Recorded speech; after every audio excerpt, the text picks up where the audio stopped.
Hello, everyone. So in this video, we'll give a couple of examples of survey methods and talk about how they work.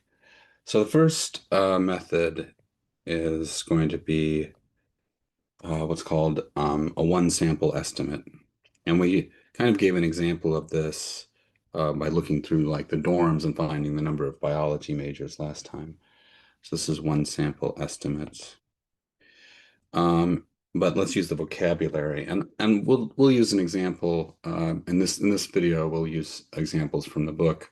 Um, they give an example of sort of a light bulb company, but you could kind of imagine this for any kind of manufacturing company. Um, and they say, okay, well, uh, let's say they produce maybe 100,000 light bulbs, but they want to test them to make sure that they're not sending too many out that are defective, that don't work. And so they want to say that their threshold for sort of stopping the assembly line is they want no more than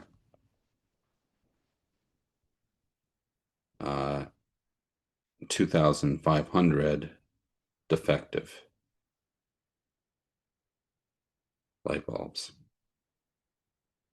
Now, it they could use a census approach, and every single light bulb they produce, they could test it. They could check and see um, whether or not it's defective. But that may be prohibitive because it may take too long, and it may just be too expensive. So instead, they sort of randomly select, or out of their assembly line, um, a sample of 700. So they randomly select 700 bulbs, and they find that, then they test them,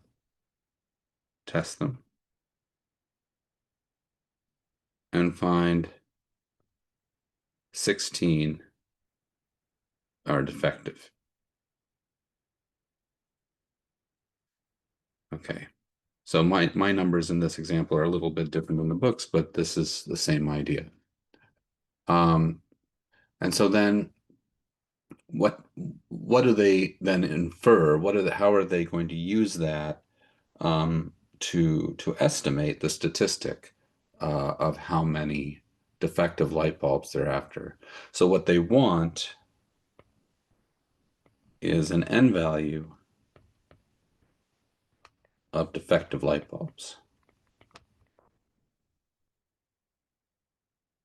That's what they're looking for. They want that to be less than 2,500.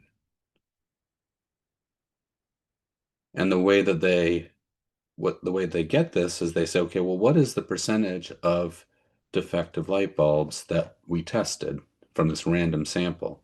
So this is the sample, by the way, and they're going to calculate this or estimate the statistic uh, through the following means. They'll say, okay, well, the percentage is 16 out of 700 light bulbs were defective, and we will extrapolate that to say that this is approximately the same ratio as the number of defective light bulbs out of all of the light bulbs that we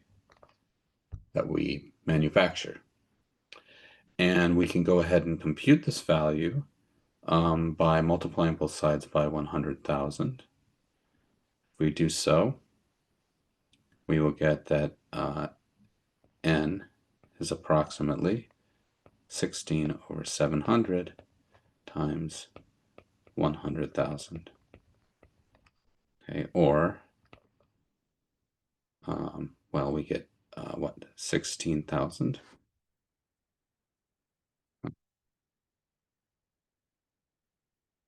for 7. And we can go ahead and calculate that number, but it's looking good. Oops, sorry guys.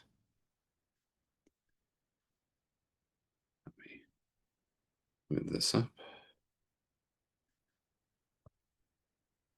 So if we want to calculate this, we have 16,000 divided by 7. And usually in these estimates, you're not going to get an exact whole number, but you can round to the nearest number. And this will be 2,286. So this is the one sample estimate. And our one sample estimate gives us a value of under our threshold of 2,500. So we feel good about this, our manufacturing process, and we hope for the best.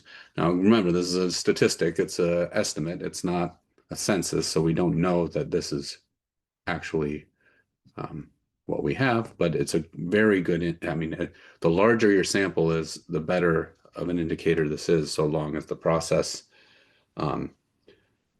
is sort of standard. In other words, so long as, maybe for an hour, someone didn't come and break half the light bulbs. So if you have a process that's predictable, then this is a very good way of estimating the statistic. Okay, so this is one of the two methods I wanted to discuss. Another one that's discussed in the book is this capture-recapture method. And this works in certain situations. Before I get there, let me just say what's a little bit about the math. Pardon me. So the one sample estimate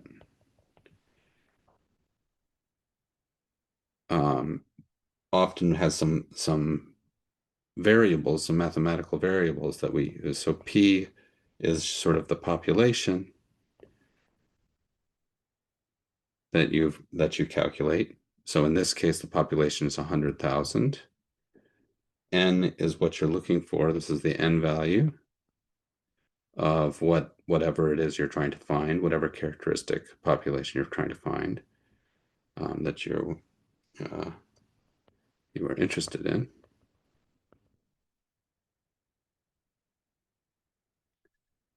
So this is the parameter. The N, there's a lowercase n, which is a sample size that you take. And then there's the lowercase k, which is the number you were interested in from the sample size. So the number of individuals in the sample with your characteristic, with the characteristic. Okay. Good. So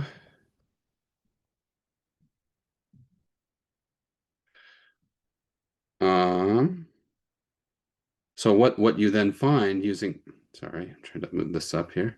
What you then find when you use the one sample estimate method is you make the following estimate. Take N over P, and you are going to say that that's the same or equivalent to K over N. So the ratio that you get by looking at K to N is the same that you look at when you look at from N to P. That's what you estimate them to be. And you can use this equation to calculate N, because all of the other bits are bits that you typically know. So this works really well in these kinds of situations where you know all of the other bits. So where you know P, where you know K, where you know N. So you know N because you pulled that many out of the sample. You know K because you, in this case, tested all of the light bulbs from the sample. And you know P because you know how many light bulbs you're manufacturing. So you get only one variable, namely the thing you're interested in, to solve. However, there are cases where you don't actually know P or N. And when you're in that situation, that's where you get into this other method that I was about to start a moment ago, which I'll talk about now. And that's this capture, recapture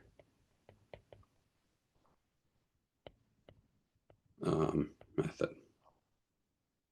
And this doesn't always isn't always something you can do, but there's a good example of this in the text. So this works with sort of invasive species. And that's the example that is given. And they talk about it, one of the invasive species in a river, this sort of a type of pike that they're trying to find out how many they are in a particular lake or river. So they want to find the number of pike, say, in a river, a given river.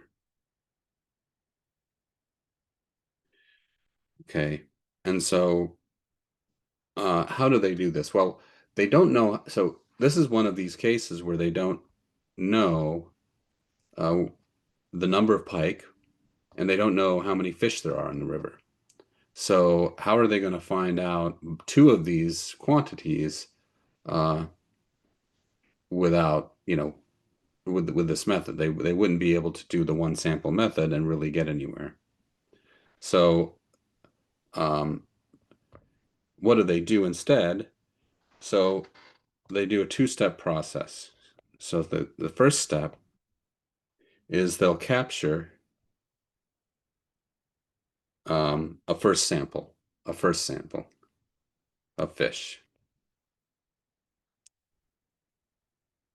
Sample of fish.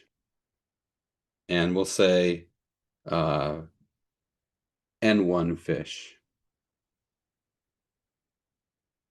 Okay. And when they capture those fish, um, uh, they will tag exactly they will tag all of the fish that are pike. So in that tag, um, pardon me, I'm making a mistake here with the N1. Let me erase this. So they'll capture a first sample of fish, and then they will tag not all of them, but they will tag N1 fish that are pike.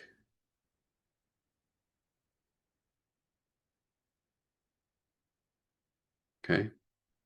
So they're interested in just tagging the N1 fish that are pike.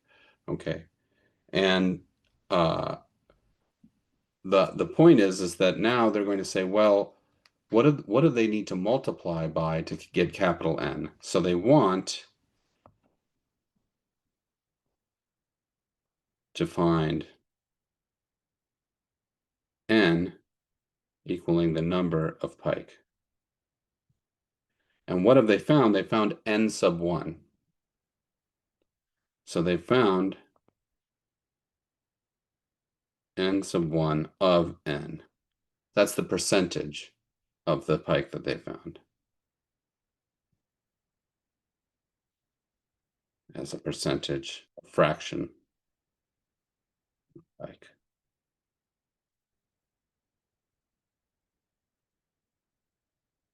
Okay. So that's the first step is they'll tag all of the pikes, and then that number of pikes they record as N sub 1. Now they still don't know N, and they don't know how many fish there are altogether. But the point is what they're saying is they took some random sample and they found the percentage. Um, so what you've actually calculated here is you've calculated the proportion or the fraction of tagged pike to all the pike in the lake or the river. And so what do you do in step 2? In step 2, what you do is you capture another sample. So you capture a second sample, and you count the pike in the second sample and find that you've counted N2 possible pike in the sample. And of those N2 pike, those K are tagged. And the idea is what's happened is those fish have swum around, and now you've recaptured a good representative sample where the fraction of tagged pike to all pike is well represented in this second sample. And so you can form the ratio here in step 3 of K to N2. That's the sort of ratio of tagged pike to all pike, but you've already found that in the first, or at least you've estimated that in the first sample as N1 to N. And so now you don't know the total population of all fish, but you do know all of these 3 numbers, and so you can solve for N. So this is the method. Now let's give some a solid example here. So suppose in the first capture, you obtained 250 pike, and you tag all of them, and you release them back into the lake or the river. I'm not sure the body of water keeps changing, but let's say they're released back in, and then you capture again, a second capture. I should say that in the first capture, this is your N1. Second capture, you count only, say, 170 pike. And of those 170, there's exactly, let's say, 52 that are tagged.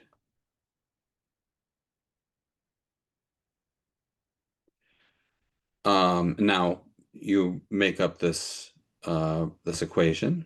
Don't make it up, but you write down the equation. 52 over 170, that's your K over N2.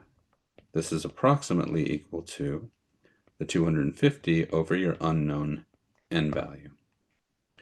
And then you can do a little bit of cross multiplication if you want and say, okay, well, N is going to approximately equal 250 over 52 times 170. And we'll bring out a calculator to help ourselves with that. If I can get to it. So we have 250 times 170 divided by 52 is equal to 817, and we'll just round to the nearest integer to give us our N value.